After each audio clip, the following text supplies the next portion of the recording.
துணிவோடு இருங்கள், அஞ்சாதீர்கள், நான் தான் என்கிறார் நம் ஆண்டவர். நம் ஆண்டவராகிய இயேசு கிறிஸ்துவின் அன்பும் அருளும் அமைதியும் மகிழ்ச்சியும் உங்கள் அனைவரோடும் இருப்பதாக. அன்பிற்கு பிரியமுள்ள சகோதர சகோதரிகளே, ஜப்பான் நாடு ஒரு தீவு நாடு. 4 பக்கமும் கடலால் சூழப்பட்ட ஒரு நாடு. எனவே அந்த நாட்டில் பல முறை நிலநடுக்கங்கள் ஏற்படுகின்றன, பூகம்பங்கள் உண்டாகின்றன, கடல் சுனாமி பேரலைகள் எழுகின்றன. அந்த நாட்டு மக்கள் வெகுவாக அதனால் பாதிக்கப்படுகிறார்கள். ஏன், 2004ஆம் ஆண்டு நம்முடைய நாட்டில் தமிழக கடற்கரை ஓரங்களில் இந்த சுனாமி வந்தபோது எவ்வளவு சேதம் ஏற்பட்டது என்பதை இன்னும் கூட நம்மால் மறக்க முடியாது. எவ்வளவு உயிர் பலிகள் என்பதை கணக்கிட முடியாத அளவிற்கு இருந்தது.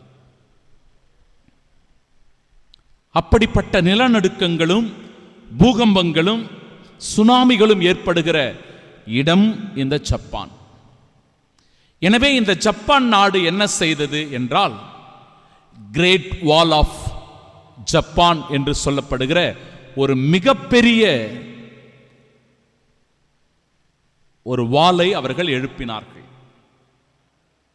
மதிர் சுவரை கடற்கரையின் ஓரத்தில் கட்ட ஆரம்பித்தார்கள். 2011ஆம் ஆண்டு திட்டமிட்டு 2012ஆம் ஆண்டு முதல் அவர்கள் அதை கட்டத் தொடங்கினார்கள். ஏறக்குறைய 395 400 கிலோமீட்டர் தொலைவிற்கு அவர்கள் அந்த மதிர் சுவரை எழுப்பினார்கள். 245 முதல் 250 மைல்கள் தொலைவு அது. எவ்வளவு உயரத்திற்கு அவர்கள் அதை எழுப்பினார்கள் என்றால், 13 15 மீட்டர் உயரம், அதாவது 41 முதல் 48 அடி, 50 அடி உயரத்திற்கு அந்த மதிர் சுவரை அவர்கள் எழுப்பியிருக்கிறார்கள். அதனுடைய ஆழம் 25 மீட்டர், 80 அடி ஆழத்திலிருந்து அவ்வளவு உயரத்திற்கு அந்த தடுப்பை அவர்கள் கடற்கரையின் ஓரத்தில் போட்டிருக்கிறார்கள். பெரிய சுனாமி ஏற்பட்டு வருகிற போது அதை தடுப்பதற்காக அல்ல, மாறாக அதனுடைய வீரியத்தை குறைப்பதற்காக, அதனுடைய பெரிய ஆபத்துகளையும் அபாயத்தையும் தடுப்பதற்காக, பெரிய விளைவுகளை சேதங்களை அது ஏற்படுத்தாமல் தடுப்பதற்காக இந்த முயற்சியை ஜப்பான் அரசு செய்திருக்கிறது. எதற்காக இந்த நிகழ்வை நான் சுட்டிக்காட்டுகிறேன்? அன்பிற்குரியவர்களே, இன்றைய நாளினுடைய இறைவார்த்தை கூட புயல், அமைதி என்கிற இந்த 2 வார்த்தைகளில் நம்முடைய வாழ்க்கையை குறித்து தியானிக்கவும் நல்ல பாடங்களை கற்றுக்கொள்ளவும் இந்த உதாரணத்தை நான் உங்களுக்கு வழங்குகிறேன். இன்றைய நாளினுடைய முதல் வாசகத்தில் இறைவாக்கினர் எலியாவினுடைய வாழ்க்கை எப்படி ஒரு புயலினால் பாதிக்கப்பட்ட பாதிப்பான ஒரு வாழ்க்கையாக இருந்தது என்பதை அறியலாம். ஒரு புயல் எப்படி இருக்கும்? ஒரு வேகமாக அந்த புயல் தாக்கும், அது அழிவை உண்டாக்கும், திடீரென்று தோன்றி எழும், பயத்தை, அச்சத்தை, கலக்கத்தை ஏற்படுத்தும். நிச்சயமாய் இந்த புயலை யாரும் விரும்ப மாட்டார்கள். இப்படிதான் எலியாவினுடைய வாழ்க்கையிலும் ஒரு புயல். ஏன் வந்தது, எதற்காக வந்தது என்றால், ஈசபெல் என்கிற ஒரு அரசி அவர் மீது மிகுந்த சீற்றமும் கோபமும் கொண்டு எப்படியாவது எலியாவை ஒழிக்க வேண்டுமென கங்கணம் கட்டிக்கொண்டு அவரை சாகடிக்க வேண்டுமென துரத்தினாள். அந்த பயத்தில், கலக்கத்தில், நடுக்கத்தில் ஓடுகிறார் எலியா. தன் உயிரை காத்துக்கொள்வதற்காக ஓடுகிறார். பாலைவனத்தில் 40 நாள் ஓடுகிறார். சோர்ந்து போய், தளர்ந்து போய் விழுந்து விடுகிறார். ஆண்டவரே, நான் வாழ்ந்தது போதும், என் உயிரை எடுத்துக்கொள்ளும் என்று சொல்லி புலம்புகின்ற அளவிற்கு, கதறுகிற அளவிற்கு அவருடைய வாழ்க்கை மாறிவிடுகிறது.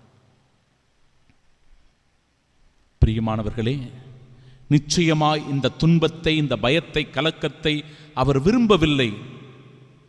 ஆனாலும் இந்த துன்பமும் கலக்கமும் இறைவாக்கினர் எலியாவினுடைய வாழ்க்கையில் இருந்தது. இன்றைய நாளினுடைய முதல் வாசகம் அழகாக சொல்லுகிறது. சுழற் காற்று, அதனால் பாறைகள் சிதறடிக்கப்பட்டது, நிலநடுக்கம் ஏற்பட்டது, தீ கிளம்பியது. இதில் எதிலும் ஆண்டவர் வெளிப்படவில்லை, தன்னை வெளிப்படுத்தவில்லை. மாறாக மெல்லிய ஒளியில் ஆண்டவர் தன்னை வெளிப்படுத்துகிறார். அமைதியில் ஆண்டவர் தன்னை வெளிப்படுத்துவதை பார்க்கிறோம். நம் வாழ்க்கையில் கூட கோபம், வெறுப்பு, வெறியாட்டம் இதெல்லாம் இருக்கும்போது மனசுல நிம்மதி இருக்காதுங்க. நிச்சயமா நம்ம மனசுல அமைதி இருக்காது. எப்பொழுது நாம் பொறுமை காக்கிறோமோ, நிதானமாக செயல்படுகிறோமோ, அப்பொழுதுதான் நம்ம உள்ளத்தில் அமைதியும் நிம்மதியும் இருக்கும். இன்றைய நாளினுடைய இரண்டாம் வாசகம் புனித பவுலடிகளாருடைய வாழ்க்கை அழகாக சொல்லப்படுகிறது. எனக்கு பெரும் துயரும் இடைவிடாத வேதனையும் உண்டு. பாருங்களேன், பவுலடியாருடைய வாழ்க்கையில ஒரு புயல். எப்படி இறைவாக்கினர் எலியாவினுடைய வாழ்க்கையில புயல் இருந்ததோ அதே போன்று புனித பவுலடியாருடைய வாழ்க்கையிலும் இரண்டாம் வாசகத்துல எனக்கு பெரும் துயரும் இடைவிடாத வேதனையும் உண்டு.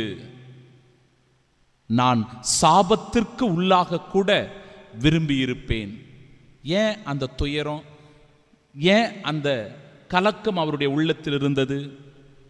தன் மக்களை பொருட்டு, மனம் மாறாதவர்களை பொருட்டு, இயேசுவை ஏற்றுக்கொள்ளாதவர்களை பொருட்டு, தன் சொந்த இன மக்கள் கிறிஸ்துவை ஏற்றுக்கொள்ளாததின் பொருட்டு அவர் இந்த வேதனையையும் துயரத்தையும் கலக்கத்தையும் அடைகிறார்.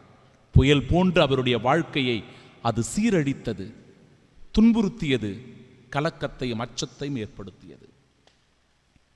இன்றைய நாளினுடைய நற்செய்தி வாசகத்திலும் அதே புயல் காற்று எவ்வளவு பெரிய பாதிப்பை உருவாக்குகிறது பாருங்க. எதிர்காற்று அடித்துக் கொண்டிருந்தது, படகு நெடுந்தொலைவில் சென்று விட்டது, படகு அலகழிக்கப்பட்டது. அதில் இருந்த சீடர்கள் ஐயோ பேய் என்கிற அச்சம், கலக்கம், அலறல். பாருங்க, 3 வார்த்தை பயன்படுத்தப்பட்டிருக்கிறது. அச்சம், கலக்கம், கதறல். இது எல்லாமே அந்த சீடர்கள் மத்தியில் இருந்துச்சு. ஆண்டவர் இயேசு பாருங்களேன், துணிவோடிருங்கள், நான் தான், அஞ்சாதீர்கள் என்கிறார். பேதுருவினுடைய வாழ்க்கையிலும் கூட இந்த பெரும் காற்று வீசியது. அவரும் அச்சத்திற்கு, கலக்கத்திற்கு உள்ளானார். தண்ணீரில் அவர் மூழ்கும் போது ஆண்டவரே என்னை காப்பாற்றும் என்று கதறினார். பிரியமானவர்களே, இந்த புயற்காற்று நம் எல்லாருடைய வாழ்க்கையிலும் வீசும். உங்க வாழ்க்கையில வீசும். இந்த துன்பம் உங்க வாழ்க்கையில வரும். இந்த அச்சம் உங்களுடைய வாழ்க்கையில் இருக்கும். இந்த கலக்கம், இந்த திருப்பலியை கண்டு கொண்டிருக்கிற உங்களுடைய வாழ்க்கையில் இருக்கும். இந்த பீதி நிச்சயமாய் உங்களுடைய உள்ளத்திலும் இருக்கும். நீ எத்தகைய அச்சத்தில், கலக்கத்தில், பயத்தில் இருக்கிறாய் என்பதை சிந்தித்து பார்க்க வேண்டும்.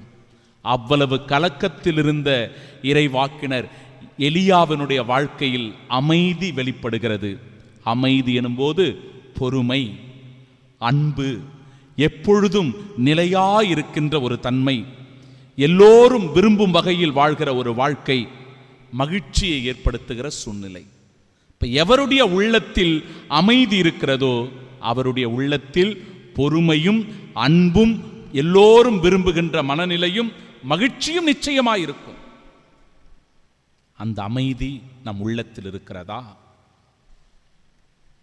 புனித பவுலடியாருடைய வாழ்க்கையிலும் ஆண்டவர் அமைதியை தரும்படியான வார்த்தைகளை சொல்லுகிறார். எப்பொழுது இந்த இஸ்ராயல் மக்கள் மனம் மாறுகிறார்களோ, ஆண்டவர் இயேசு கிறிஸ்துவை ஏற்றுக்கொள்கிறார்களோ, வாக்குதத்தத்தின்படி வாழ்கிறார்களோ, இறைவனிடத்தில் திரும்பி வருகிறார்களோ, மீட்பு பெறுவதற்கான முயற்சிகளை செய்கிறார்களோ, அப்பொழுது நிச்சயம் அவர்கள் வாழ்வு பெறுவார்கள்.